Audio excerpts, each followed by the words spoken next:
Well, hey YouTube, welcome back my friends once again to Whiskey 3 Charlie Tango, W3CT, your good old friend Jack. Out here once again at US 1409. It seems like we just come back to the parks. I'm working on my second kilo. So that's my goal, and obviously I'm not going to do it before I have to go back to work. I figured maybe over the summer I would. I got some stuff to talk to you about today that is either controversial or not. You'll be the judge and you'll tell me. So let's get started with this video right after this.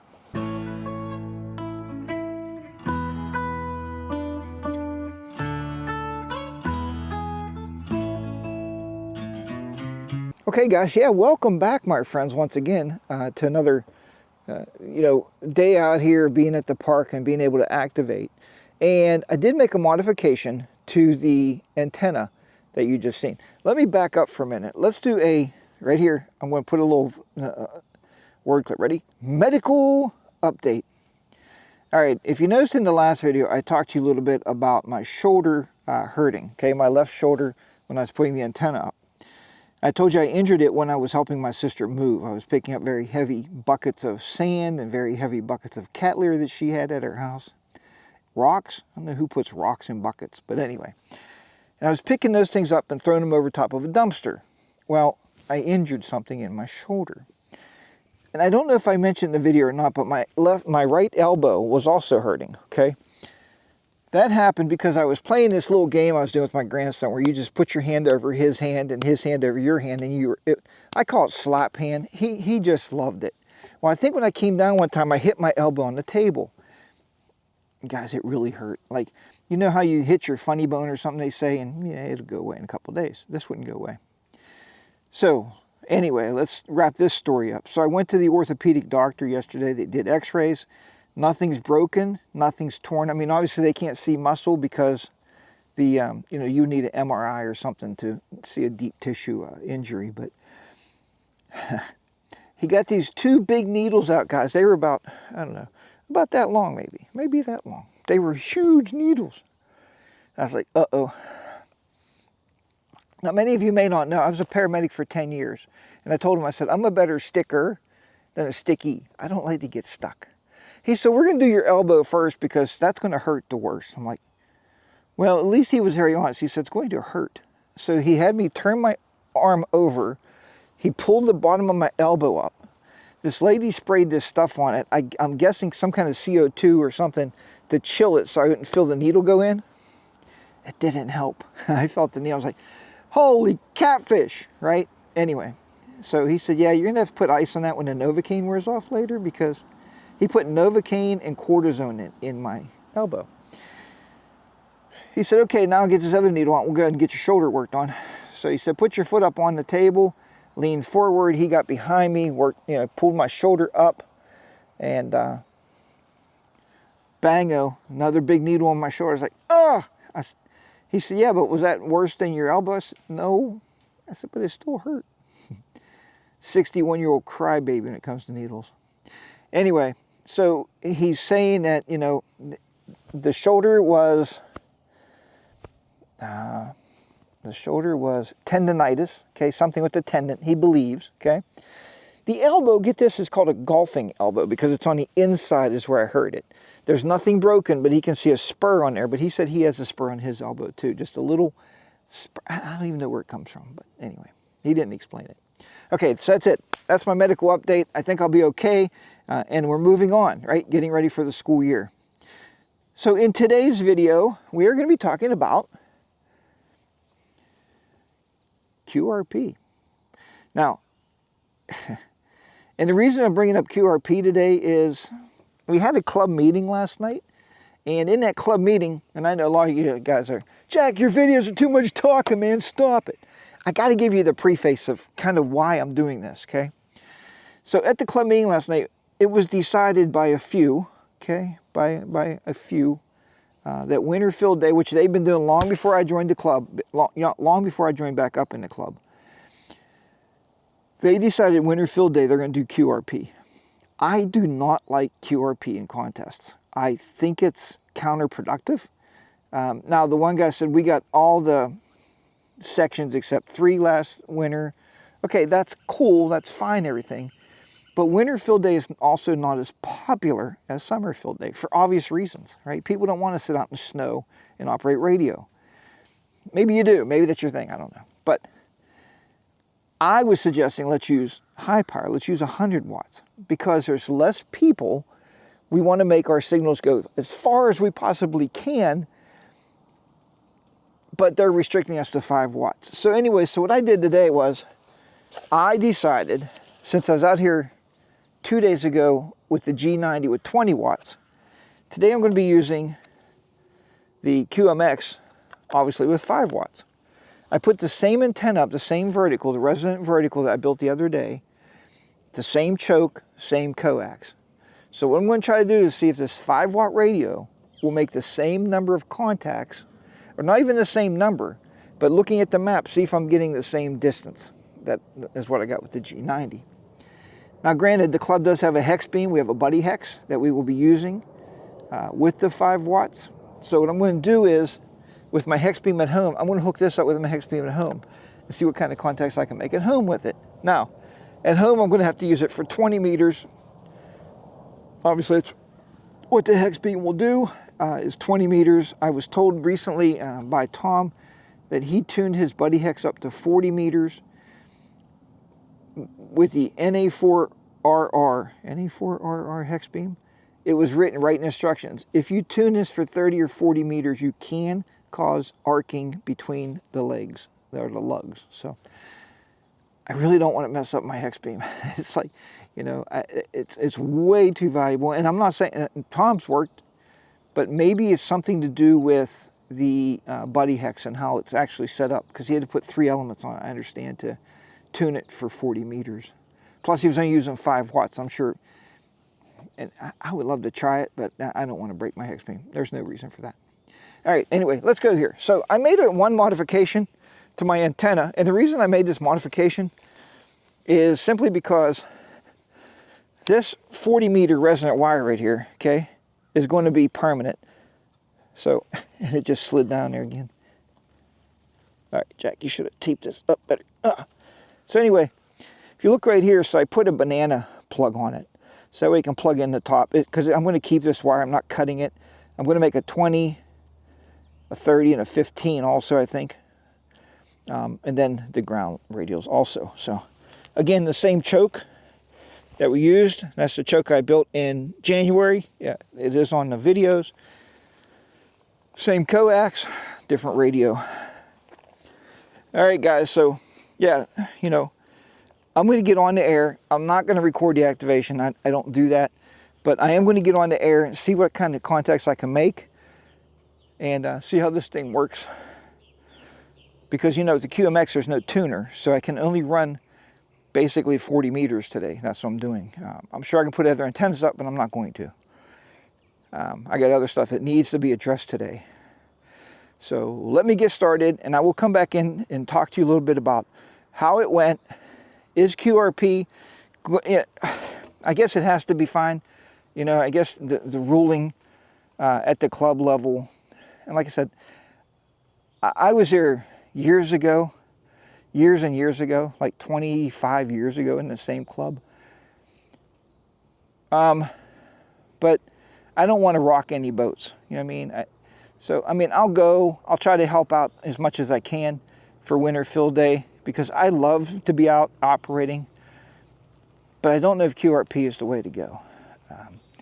I don't know why you would even want to bother with QRP in a contest. And we'll talk about QRP on POTUS, because I got something going on in my brain about that too. All right, let me get set up and started, and I'll talk to you guys soon. Okay guys, I don't know how well you can see this or not here with the sun, or I don't know. 14 QSOs in 17 minutes, okay? 14 in 17 minutes. I think I activated in probably about 14 minutes. I activated. Then I picked up all these additional calls here. So it's working. You know, the QRP rig, the 5 watts here is working. I'm making contacts. I am going to compare this map with the G90 map. So let's just see what we're looking at here. We're hitting all around, you know, basically the east side of the states, right? It's not blowing out the water on the west side by any means, but it is early in the morning. If you can see, it's 8:10 a.m. So it's still, you know, they're behind us over there. So, but yeah, it's working out. I just wanted to bring you in there and show you that, and I will talk to you guys here when I'm done with the activation. Okay guys, so was it successful with the QMX with the QRP rig? Well, let's look here. If you can see this, 20 QSOs in 38 minutes. So 20 QSOs in 38 minutes. I'm going to compare this map with the G90 map. Once I get home, I'll add it to this video and we'll talk about it. But I mean, it's a fair consistency as far as where I'm reaching. Upper Michigan, into Maine, Vermont, Massachusetts. If you look down here into Florida, you know, and yeah, so, and Missouri. So, I mean, it's getting out for sure with only 5 watts. 5 watts of pure output power. All right. So as I said, I am not going to close this video out here. I'm going to go back home, put these maps together, and we're going to do a comparison. Again, we're just looking to see, you know, like I said, with my club with Winter Field Day, man, 5 watts last year was pretty restrictive. And I know you get bonus points, and I'd rather make more contacts than make more bonus points. Does that make sense? You know, because every CW contact anyway is 2 points. So then I know you get a bonus for running low power QRP. And does your, you know, let me know if you guys, for your Winter Field Days, do you run QRP? Is that what you run? Maybe that's the thing. I don't know. This has only been that was my first ever Winter Field Day, but anyway.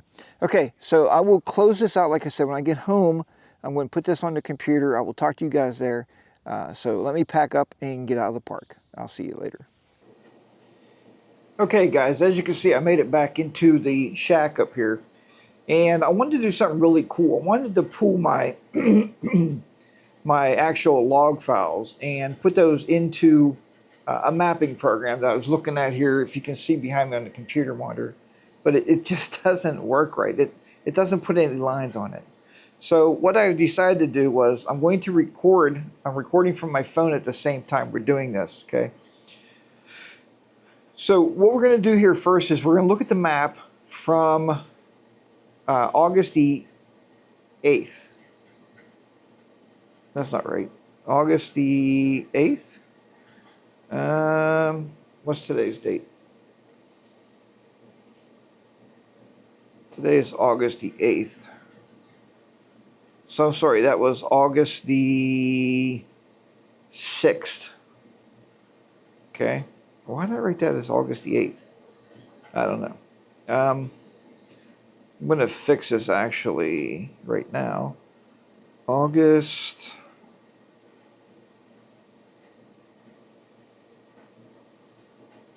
Come on.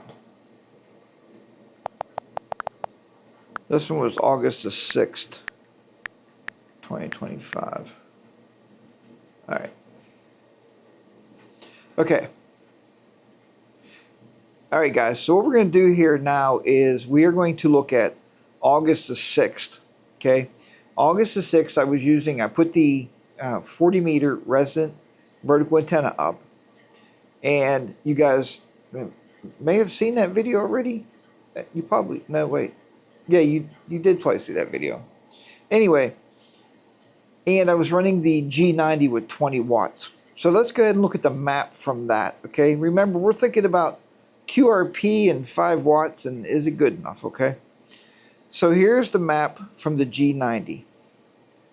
Okay, you can see that. They reached up to Michigan, down into Florida, over into New York, over into Massachusetts, and up into Minnesota, as well as it looks like it made it down to Texas. All right, so that's with 20 watts. So let's go back now and see the difference between with 5 watts. Okay, same antenna. The same antenna was used, same setup. I showed that in this video. It's the same setup. And with the 5 watts, it looks like we were, as I figured, a little restricted. Now, it could be band conditions also, but you have Maine, Michigan, Missouri, and Florida. So that was about the furthest tips. Well, here's one here. It went up in, yeah, like I said, Maine, Massachusetts again. So did 5 watts get out? Yes. Is 5 watts as efficient as 20 watts? Absolutely not. This is partly my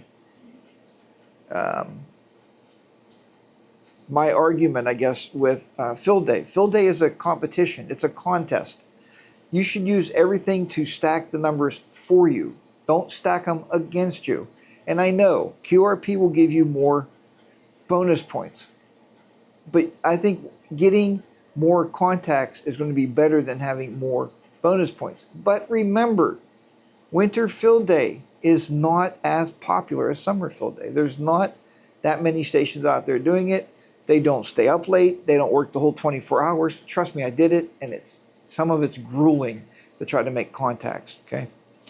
All right, other than that, now, I won't be using a vertical at Winter Field Day. We'll be using our hex beam. I'm sure that's going to help, you know, to make some more contacts. But I did want to show you guys that on the phone, so anyway. All right, but thank you for watching this video, and let me hear your discussions below in the comments about QRP. What do you think about QRP? Is it the death of POTA? Is it getting, like, I was sitting here today. Now, today, the band conditions, the solar flux is really, really bad. But I was spinning that hex beam around left, right, left, right, left, right, trying to find these guys and hear them, and you just can't. Because, again, 5 watts with a little piece of wire strung across the ground or, you know, 5 feet up in a tree, it's not going to get it, man, you know? I don't know. Maybe all POTA people need to run a, you know, a buddy pole, you know, like a buddy pole dipole that you can turn, and a 100-watt rig. Ah, no, I'm just kidding. I love my 5-watt radio, trust me. QRP is a cool thing. It does have its place, but I don't think QRP does not have a place in competitions, unless it's a QRP competition. All right, guys, thanks for watching this. This is Whiskey 3 Charlie Tango, W3CT, your good old friend Jack. This is my ham radio journey. Guys, if you're not subscribed, why not? Smash that subscribe button. Give me a big thumbs up on this video. I would appreciate it. And 73s, hope to catch everybody on the airwaves. Bye for now. Take care.